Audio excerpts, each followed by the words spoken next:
Good news para sa Golden State Warriors, may legit center na. Veteran big man na si Al Horford, 5-time All-Star, ay official nang nag-sign ng multi-year contract sa Golden State Warriors. Malaking usapan ito dahil matagal nang hinahanap ng Warriors ang veteran presence sa frontcourt.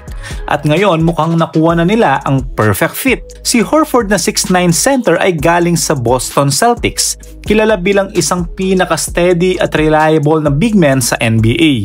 Hindi siya flashy scorer pero grabe ang basketball IQ, depensa at leadership na dala niya. Nakapag-champion na din ito noong 2024 kaya malaking impact nito sa GSW. At kahit nasa late 30s na siya, nakita natin sa Celtics na kayang-kaya pa rin niyang mag-contribute lalo na sa mga crucial playoff moments. Ngayon, lilipat na siya sa Warriors under a multi-year deal na ayon sa mga reports, pwedeng nasa taxpayer mid-level exception at may option pa sa ikalawang taon. Tara, sa video na to ating pag-usapan ano nga bang magiging epekto niya sa lineup ng Warriors. Like and subscribe ka naman para lagi kang updated about basketball. So ano nga ba ang maitutulong ni Horford sa Warriors? Unang-una kanyang veteran leadership. Kasama nila sina Stephen Curry at Draymond Green at dagdag pa si Horford na may malawak na playoff at finals experience. Malaking bagay ito lalo na sa mga younger players.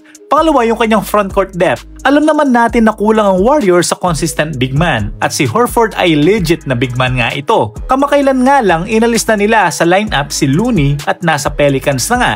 Si Horford kahit hindi na explosive, kaya mag-stretch ng floor dahil sa kanyang outside shooting at marunong mag-anchor ng depensa. Pangatlo, ang kanyang pagiging system fit. Perfect si Horford sa ball movement ng Warriors. Marunong siya mag-pass, marunong mag-set up ng screen at hindi demanding sa bola.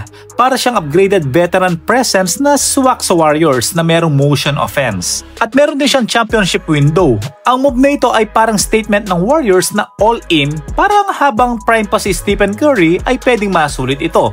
Kahit papalapit na rin ang twilight years ni Horford, yung composure at stability niya pwede maging X-factor para muling mag-content ang GSW sa West. Kaya din umambag ni Horford sa opensa kung kinakailangan. Ang good news pa dito, may outside shooting si Horford.